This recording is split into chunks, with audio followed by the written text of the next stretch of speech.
तयार आहे माहेरच्या पारंपरिक पद्धतीची फिश करी, म्हणजेच वाडवळी फिश करी। नमस्कार, मी मिनल तुमचं खूप खूप खूप मनापासून स्वागत करते मिनल्स कुकिंग किचन मध्ये। आपली फिश करी तर तयारच झाली आहे। चला तर मग बघूया ह्या फिश करीसाठी लागणारे साहित्य। पाव चमचा हळद, चवीनुसार मीठ, मी इथे अर्धा चमचा कश्मीरी लाल मिरची पावडर घेतली आहे।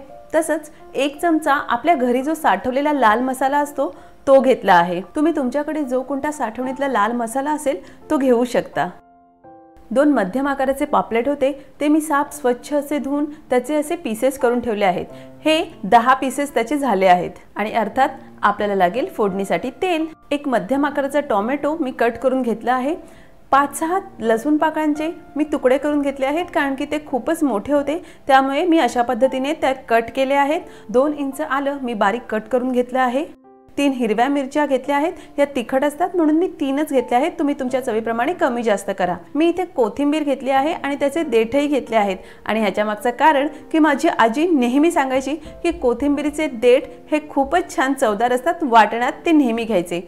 अर्धा कप खिसलेलं ओलं खोबरं आणि 2 लिंबा एवढी चिंच मी पाण्यात भिजत ठेवली आहे, त्याचा कोळ आपल्याला नंतर यूज करायचा आहे। आपण पापलेटच्या पीसेसना थोडीशी हळद आणि थोडंसं मीठ लावून 10 मिनिटं ठेवून देणार आहोत। मीठ आणि हळद लावून झाली आहे, आपण हे बाजूला 10 मिनिटं ठेवून देऊ। आपण आता ह्या साहित्याचं वाटण करून घेणार आहोत, तर चला आपण आता ह्याचं वाटण करून घेऊया। आता मी त्यासाठी इथे मिक्सरचा जार घेतला आहे, त्यात मी आधी घेते आल्याचे तुकडे, लसूण पाकळ्या, टोमॅटोचे पीसेस, हिरवी मिरची, खिसलेलं ओलं खोबरं आणि कोथिंबीर। आता आपल्याला हे बारीक वाटून घ्यायचं आहे। आपल्याला रिक्वायर्ड आहे त्याप्रमाणे आपण यात पाणी घ्यायचं आहे। मी आधी पाव कप इतकं पाणी घेतलं आहे आणि हे मी आता वाटून घेत आहे। तुम्ही बघू शकता छान असं वाटण आपलं तयार आहे। खूप बारीक असं मी वाटलेलं आहे। ह्याच पद्धतीने आपल्याला वाटण करायचं आहे। आणि आता आपण करूया आपली फिश करी। मी त्यासाठी ते टोप तापत ठेवला आहे आणि मी यामध्ये घेते 3 चमचे तेल। गॅस मी मध्यम फ्लेम वरती ठेवला आहे आणि आपलं तेल आता छान तापू द्यायचं आहे। आपलं तेल छान असं तापलंय आणि आपण ह्यामध्ये घेतोय आता आपलं वाटण। आपण पूर्ण वाटण ह्यामध्ये घ्यायचं आहे। पूर्ण वाटण घेतल्यानंतर आपल्याला हे छान असं परतायचं आहे, जोपर्यंत बाजूने तेल सुटत नाही। हे बघा बाजूने छान असं तेल सुटू लागलंय। यामध्ये मी अर्धा कप इतकं पाणी घेतलंय। आता 2 मिनिटं झालेत आणि आपण घेऊया आपले कोरडे मसाले। त्यासाठी मी इथे घेते हळद, लाल तिखट, मी 2 लाल तिखट घेतले, आपली कश्मीरी रेड चिली पावडर आणि त्याचप्रमाणे आपला घरचा लाल मसाला।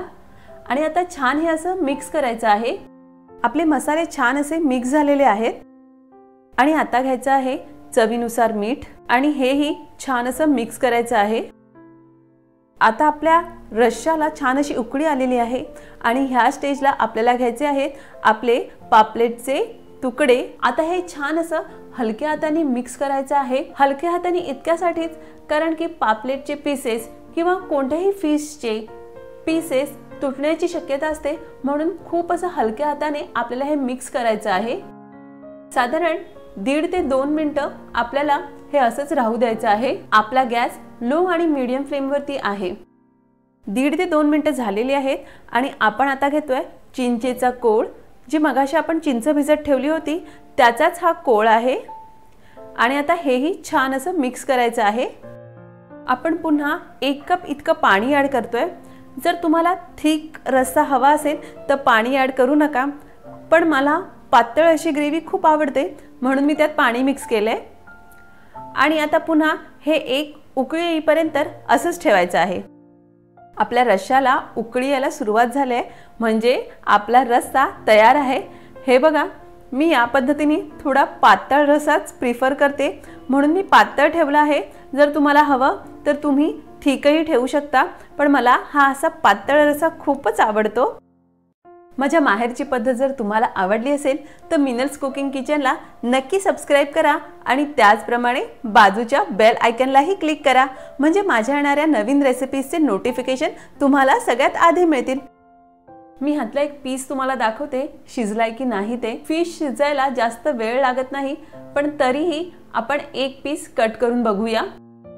मी चमच्याच्या साहाय्याने तुम्हाला दाखवते की हे पापलेट शिजले की नाही ते। हे बघा आपलं पापलेट पूर्णपणे शिजलेलं आहे। आता आपला पापलेटचा रस्सा तयार आहे। मी गॅस बंद करते। जर ही रेसिपी तुम्हाला आवडली तर जास्तीत जास्त लाईक करा आणि तुमच्या फ्रेंड्स आणि फॅमिली सोबत जास्तीत जास्त शेअरही करा। आपण पुन्हा एकदा भेटूया अशाच एका नवीन रेसिपीसह। तोपर्यंत स्टे हेल्दी, स्टे ब्लेस्ड।